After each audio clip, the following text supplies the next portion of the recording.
All right, let's go. So, day number 3 of running ads for a B2B marketing agency for ecom brands.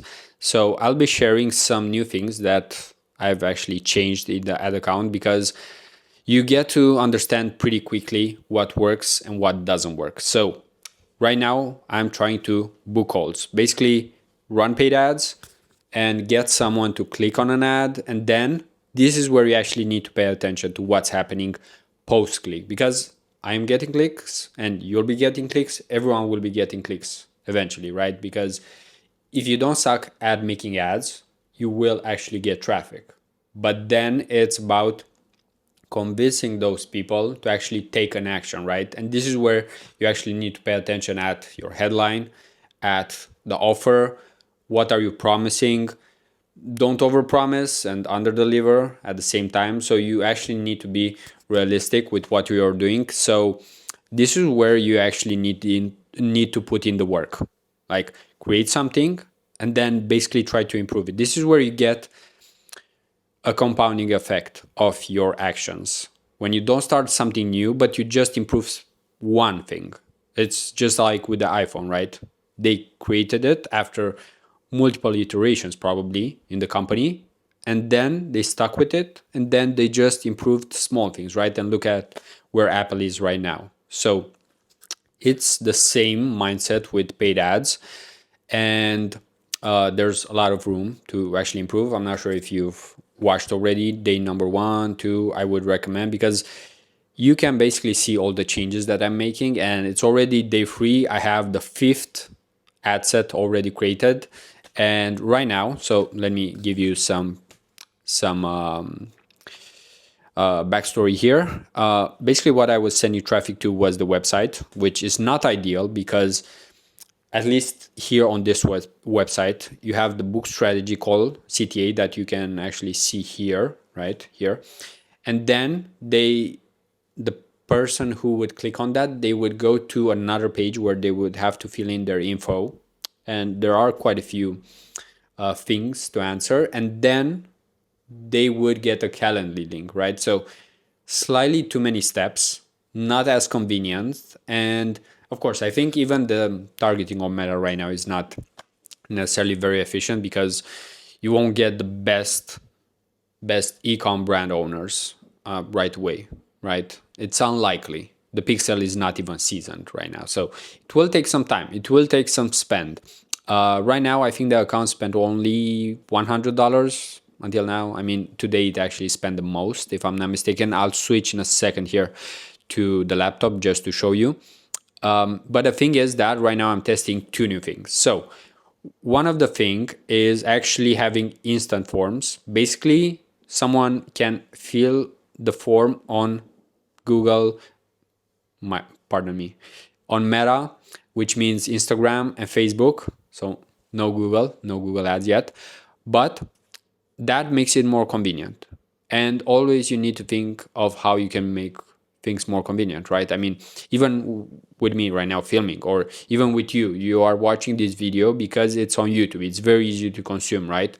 Even though otherwise, if you wouldn't find it on YouTube, you would probably have to pay someone like I do for different mentorship programs, 3K, or you would have to basically get out of your house, find mentors, and yeah, waste tens, hundreds of hours just to get to know someone and then get them to trust you until they actually show you from their laptop what they are doing, right? So we should definitely be grateful for what kind of times we're living in.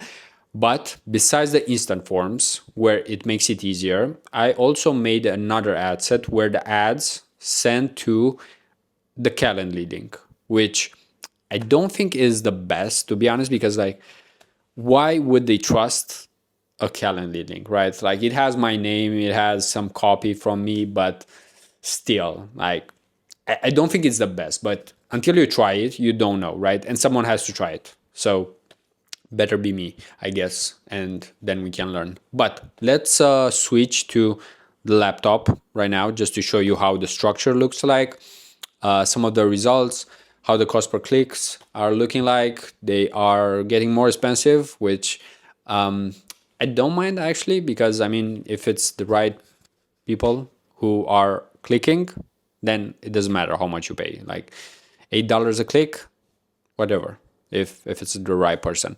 But let's switch to the laptop and we'll look at how the ad account looks like.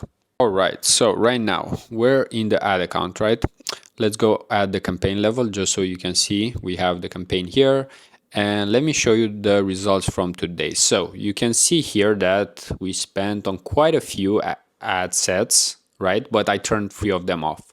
So I turned the ones off that were sending to the website, because honestly, I don't have as much confidence in the website.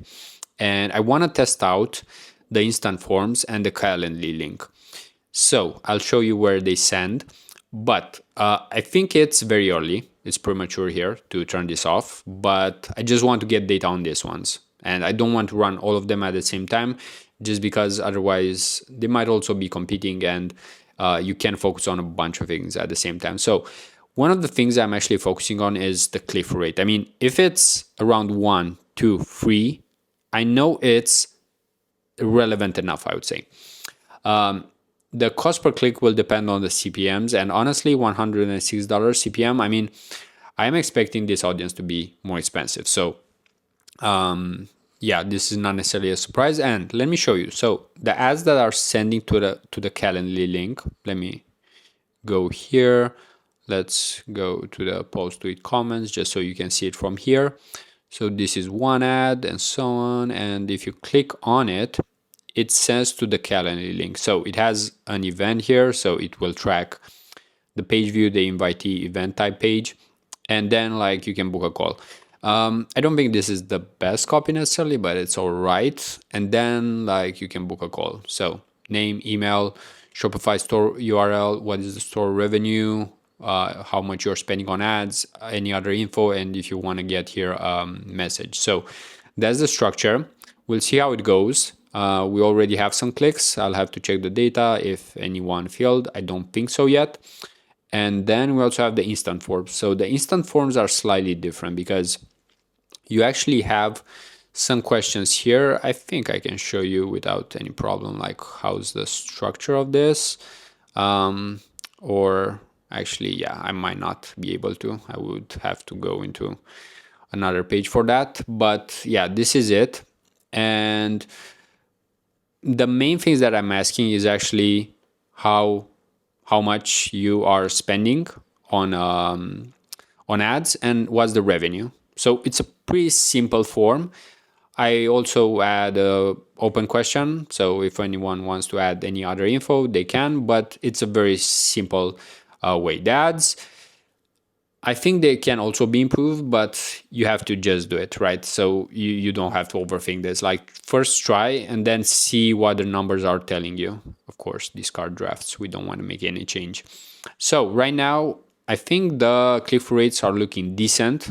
This is something that you can control more, right? How relevant it is.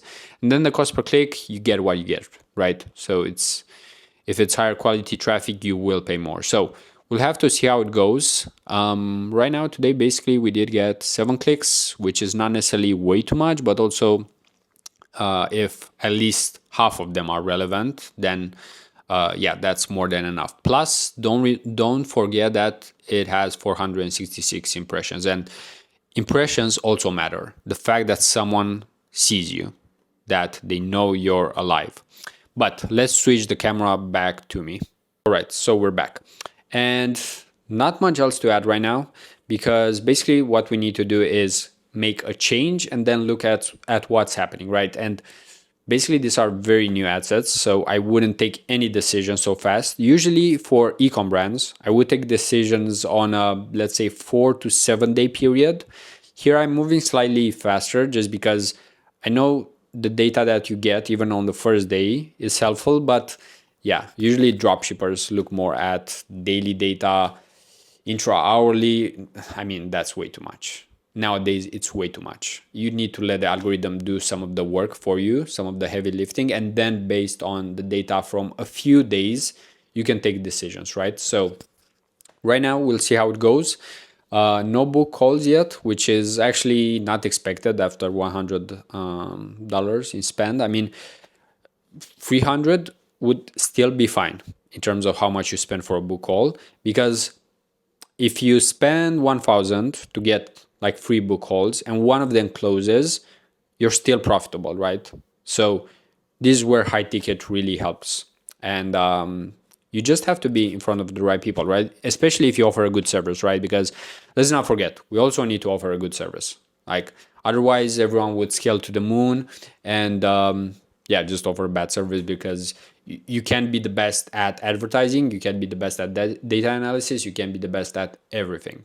So there will be a lower service that you'll offer if you have an agency, just because you decide to have more clients, right? So that's why you have to decide, do you want a much bigger agency where you'll have to employ people, way too many people, and probably water down the service, or stay as a boutique agency and try to find the best clients for your, let's say, style of work and also for your lifestyle, because that also matters, right? So as you've heard, I had a Slack notification here, nothing urgent, but yeah, let's get back to work and we'll see each other tomorrow.